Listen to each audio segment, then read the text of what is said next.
Guys, how's it going? It's Danielle over at Danielle's SOS Bookkeeping doing our weekly tax talk. So today we are going to be talking about motor vehicle expenses. Now let me preface this, I'm coming to you guys from vacation, so don't mind me, but we're still going to do our weekly video regardless. So let's talk about motor vehicle expenses. So when we talk about motor vehicle expenses, we'll go through the rules and then we'll go through some ways to make your guys' lives a little bit easier. So when we talk about the rules with motor vehicle expenses, the biggest thing that you need to know is that in a perfect world, every single person would keep a vehicle log. So a fuel log, kilometer log, whatever you want to call it, in a perfect world, we would all keep them. But you know, the amount of people that I come across that actually do is pretty slim. So when we talk about motor vehicle expenses, in a perfect world, if you wanted to keep one, yes, you should. For me, it makes me want to take out my eyeballs with a rusty spoon, but you know, that's just my opinion.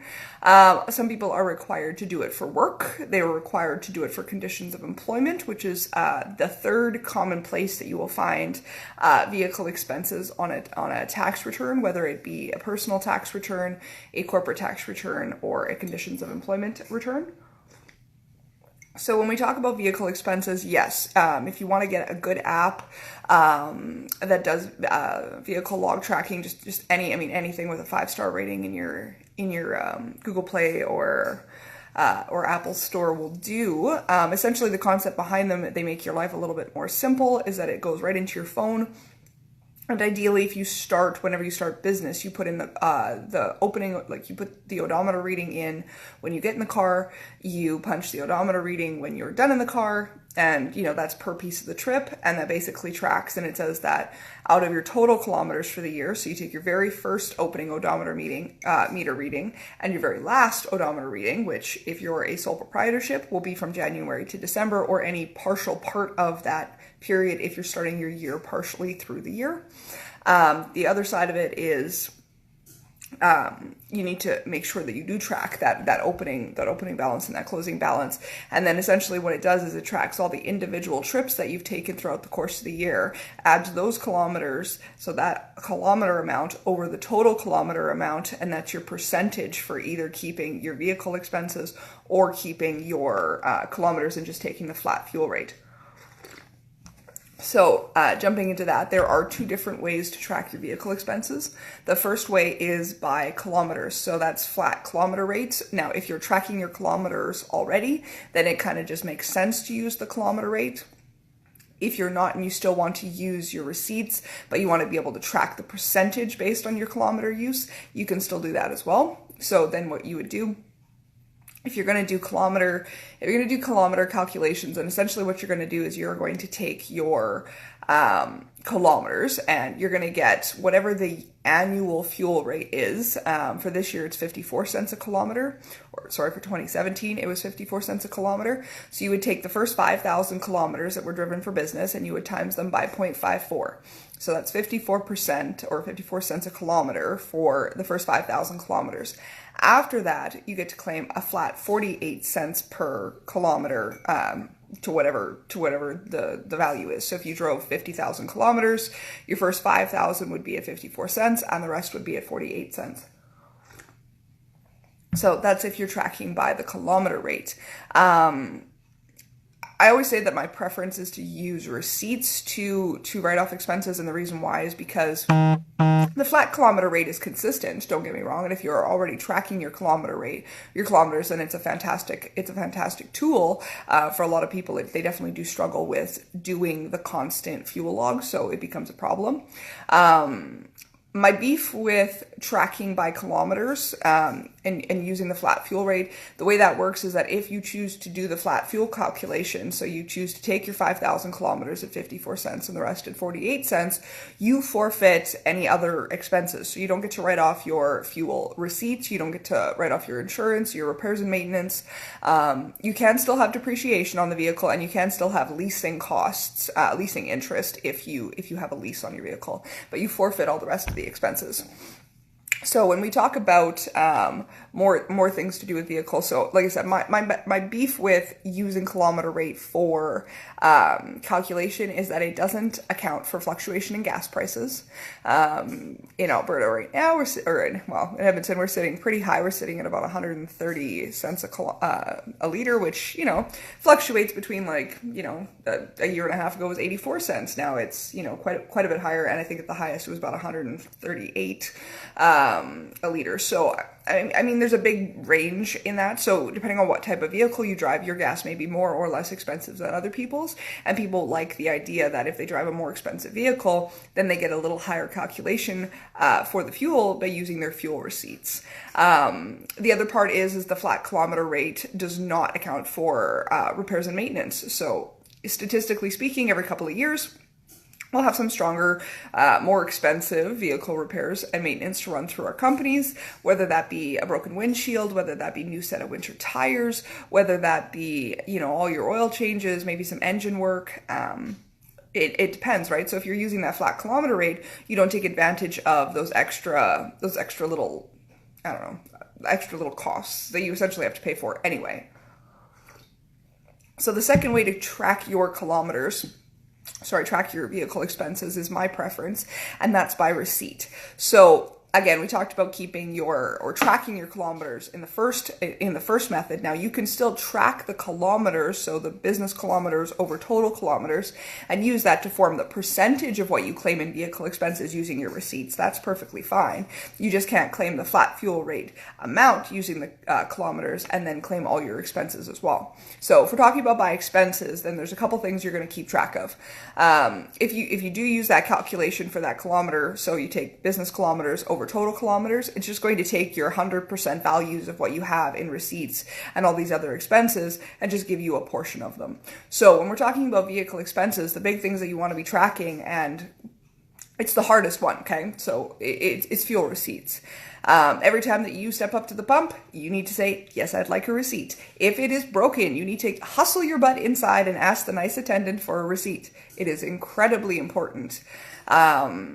And like I said, depending on what you drive and how often you fill up, you're going to have either higher or lower vehicle costs, fuel costs, and we need to be tracking all of those.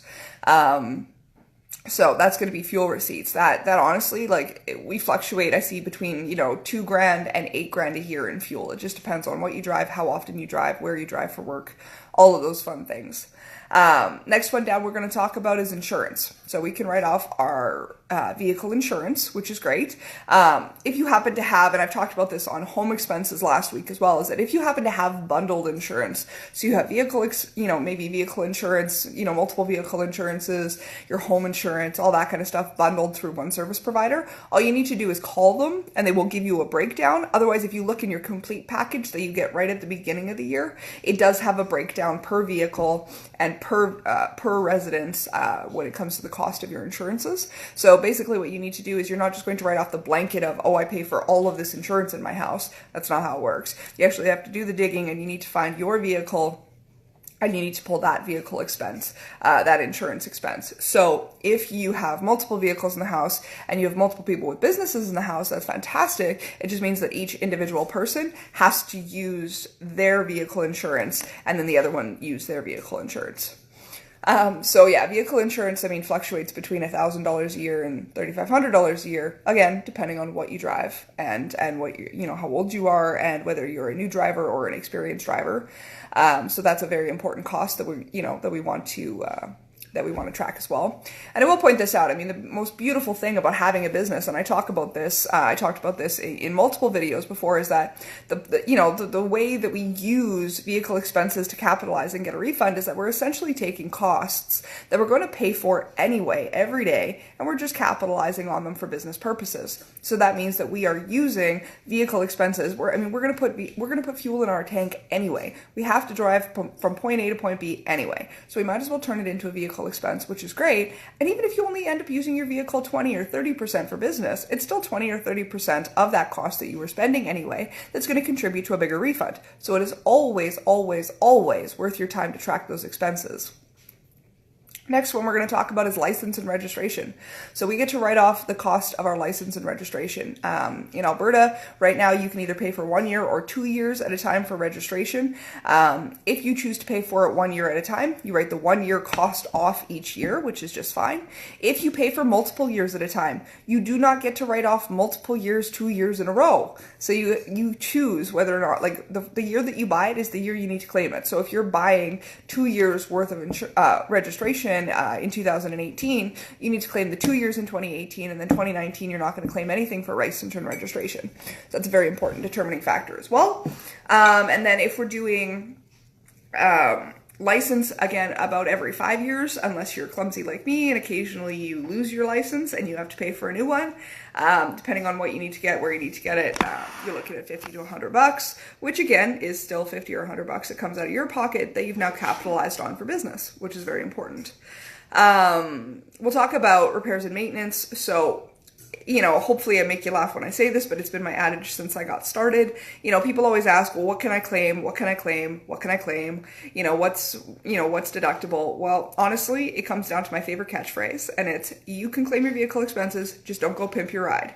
Okay, so for all of you that know what I'm talking about, it basically means no bling, no accessories, no nothing that's not functional. Okay, so no fish tanks and, subwoofers in your trunk, no tinted windows, no spinny rims, no eyelashes on your headlights, none of that stuff. Okay.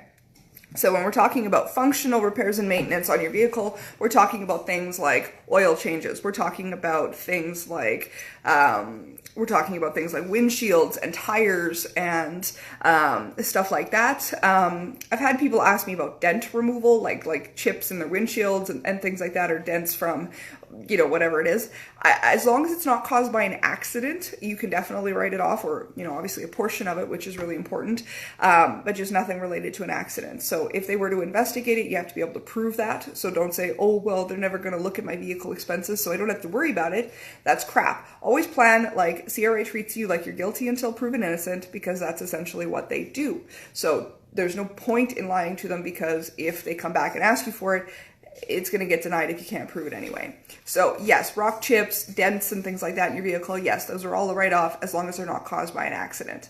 If you have to do engine work, body work, again, same thing, just as long as it's not related to an accident, and just make sure you're keeping all your receipts. So also something I have to point out here, because yes, we've had it come across our desk a lot of times, is that if there are multiple vehicles in the house and you try and write off the repairs and maintenance for both vehicles under your vehicle for business, every single bill that you get, that when you get a repair and maintenance done on your vehicle, has the vehicle name, like the person's name, the vehicle type, the VIN number, everything on it. So if you drive a Honda Civic and your husband drives a Ford F-150 and you're, submitting Ford F-150s with your Honda, it's stupid. Don't do it.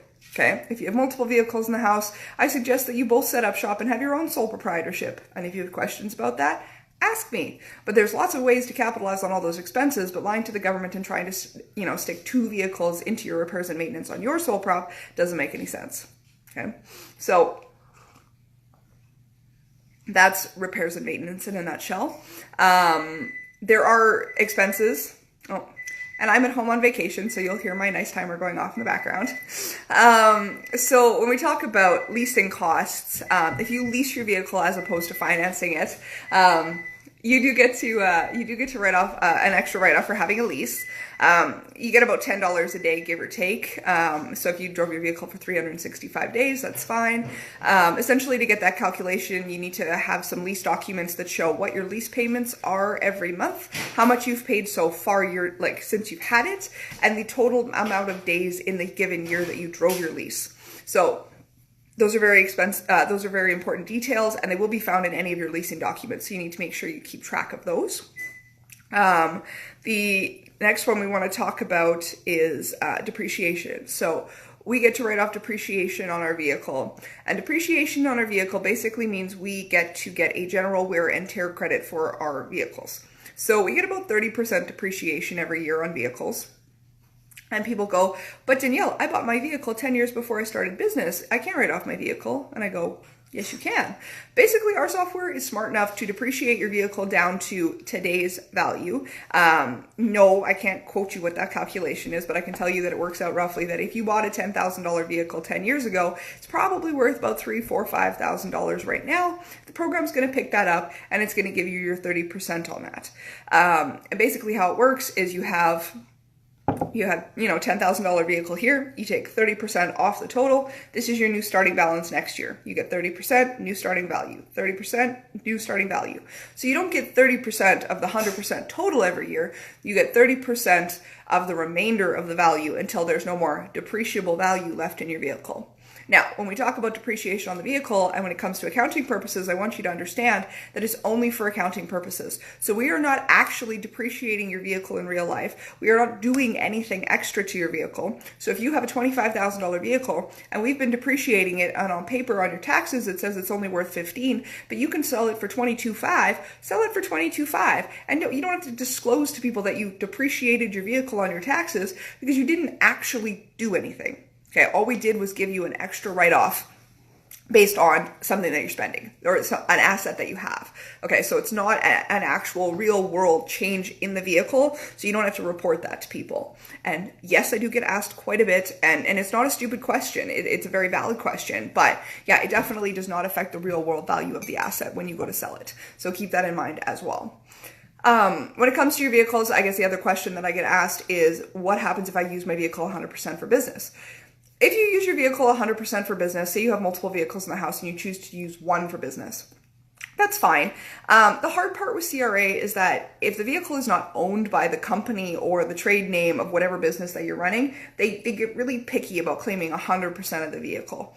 So I'm not going to say it's going to necessarily make you more susceptible to an audit because, as I've talked to you guys before, CRA doesn't actually see the details in your return when you file it. They basically use your gross income and your net income to determine whether or not they need to see what's inside and what made up those numbers. So when we originally submit your taxes, we could claim 100% of your home and 100% of your vehicle, and they wouldn't actually know until they select you for an audit. But then when they do, and they realize that you've claimed 100% of those expenses, they're going to look at you more harshly in years to come. So yeah, I don't know. At the end of the day, if you come and see me, I'm going to give you my professional opinion, and my professional opinion is that you don't go and try and claim 100% of those expenses. It's just not. It's not in your best interest. Now, if you're really insistent that your vehicle is used 100% for business, that's great. You just need to be able to prove it. So that's when that kilometer log is going to be absolutely 100% critical. That's the only way that CRA will allow you to prove that that vehicle is in the business name if it is not registered in the business name. If you can get the registration and the financing documents and the bill of sale switched over to your business name or trade name, you can claim 100%. That is also the other way that CRA accepts a vehicle at a higher percentage. Generally speaking, if we're doing, vehicle expenses and somebody says, I didn't keep a fuel log, I didn't keep a kilometer log, I have no idea how much percentage of my business my vehicle I used for business, there's still a solution. So if you come to me and you say, I ran a business, I have no idea, what do I do? I say, well, do you work a 9-to-5 job? So is your sole proprietorship or your home-based business your side hustle? If it's your side hustle and you're making less than $20,000 a year, I'm going to say you're probably part-time. So if you're part-time, and you're just using it casually, then we're probably just going to use 30%. We're just going to go 30 over 100 and we're going to claim 30% of your vehicle expenses. No, it does not assign a flat kilometer rate or, kilometers over kilometers. And at the end of the day, that's fine. CRA is understanding to the fact that, not everybody's going to keep a kilometer log. Yes, in a perfect world, if you were asked to, you'd need to be able to produce one, but we can talk about that as well. But essentially, if we just say, oh, I don't know, I didn't track it, that's okay. You're not going to lose out on your vehicle expenses just because you didn't track it. We're just going to give you 30%. Now, if you do your side business, closer to, 70, 80, or 100%, or it's all you do, then we're going to go up from there. And usually we choose a percentage between 30 and 60%.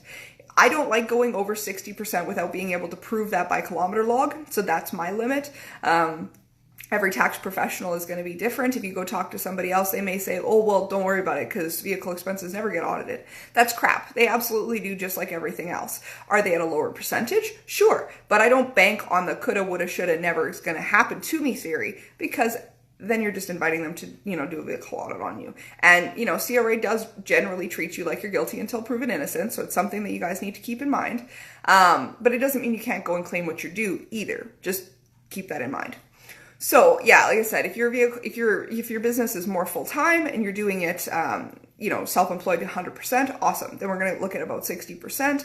And honestly, of the, anywhere between $3,000 and $10,000 we spend on our vehicles a year, in those given categories, I mean, it's still a pretty darn good write-off at 60%.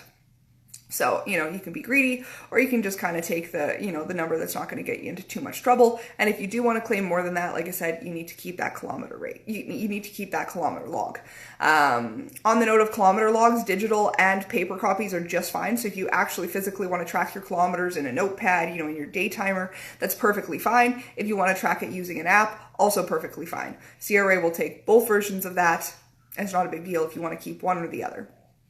So that's kind of my spiel on vehicle expenses. So when we're running our vehicles for our businesses, like I said, the most important thing we want to keep track of is actually keeping those receipts. So physical receipts are very important. Now I'll just touch on this quickly before I end this video. So digital receipts are perfectly fine as well here. So we're having this problem where carbon paper definitely, receipts that are on carbon paper definitely tend to fade over time. That being the case, I don't see that ceasing to happen anytime soon. So CRA's come out and said that they're perfectly fine with digital copies of receipts. So if you need a digital copy of a receipt and you don't want to keep the paper copy of things, perfectly fine. Something to mention with vehicle expenses is that on a lot of repairs and maintenance vehicles, vehicle receipts, there's going to be multiple pages on it, where maybe the first couple of pages are the descriptions of the services and the actual expense that you paid is on the last page. It is your due diligence to put every single page in that document as a digital receipt.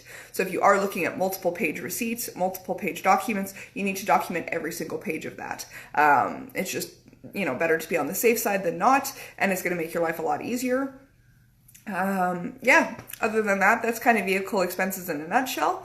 If you guys have more, personalized questions about your vehicle usage for business, I want you to hit the send message button at the top, and you're going to shoot me a message or an email, and I'm happy to provide you with more details. Also, as always, if you guys are looking for more tips and tricks on your sole proprietorship, obviously take a look at the live video streams that we've had on Facebook. There are lots of different videos on lots of different topics. There's also a pinned post on Danielle's SOS Bookkeeping Facebook that says, if you'd like to see me talk about something in a video, leave me some feedback. I really appreciate it, and I'm happy to cater to your guys' wants, needs, all that kind of stuff. There's always a lot of things to talk about with business and accounting. Next week, I think we're doing a little bit of a deviation video on leadership, which, when you're a business owner, there's definitely multiple things to look at, and it's not always about cash flow. Sometimes it's about leadership and, employee retention and, taking care of those business relationships that you're developing. So we're going to talk about some leadership tips and just different things to think about when you're the boss. And even if you're a single boss, so you don't have any employees, doesn't matter. It's all skills that can translate into customer relationships with your vendors and other people in your industry, as well as just generally people about you, around you as well. So make sure you guys stay tuned to that. Obviously, if you guys like what we do, take a head over to our tax group. It's called Tax Tips Personal and Business Edmonton. Basically, it's a nice place for you guys to share your businesses, talk about things that are bugging you, get some free advice, read some articles that I'm sharing in there about tax stuff. Obviously, between now and the end of the year, we're going to be building up for tax season. Oh my God, I know. It's crazy. For us, we're already on the downside to tax season, even though we just came out of it about 3 months ago. So we're going to start talking about year-end tax tips. We're going to start talking about planning. As we start to get the feedback from CRA on what the new rules will be for 2018 taxes, we'll start to trickle those down to you guys as well. Just so you guys that are aware, only last week did we actually get our 2018 software updates for our personal tax software, and they are very far from finished being updated. So about every week or two in our world, we'll get a new update from CRA. So we won't actually know all of the new tax laws for 2018 until closer to the end of the year. So all we can do is talk about and speculate what we think is going to happen, keep an eye on what CRA is releasing, but we're about as blind as you are to the new tax laws until closer to the end of the year. So we usually solidify things in November, December, January, and right up until the beginning of February.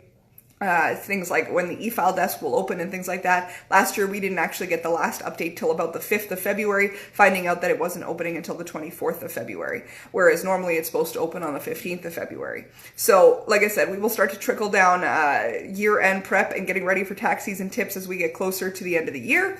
Otherwise, I hope you guys stay tuned every Wednesday from 10 to 10:35. We're doing a tax talk live on Facebook. If you guys have questions, you're more than welcome to leave them in the comments. And make sure that you guys take a look at the schedule event list that's on the Facebook page to take a look at what we're talking about week to week. And you can also check out our videos. Some of them are hosted on Instagram TV and YouTube as well. I hope you guys have a wonderful Wednesday, and we'll talk to you guys soon.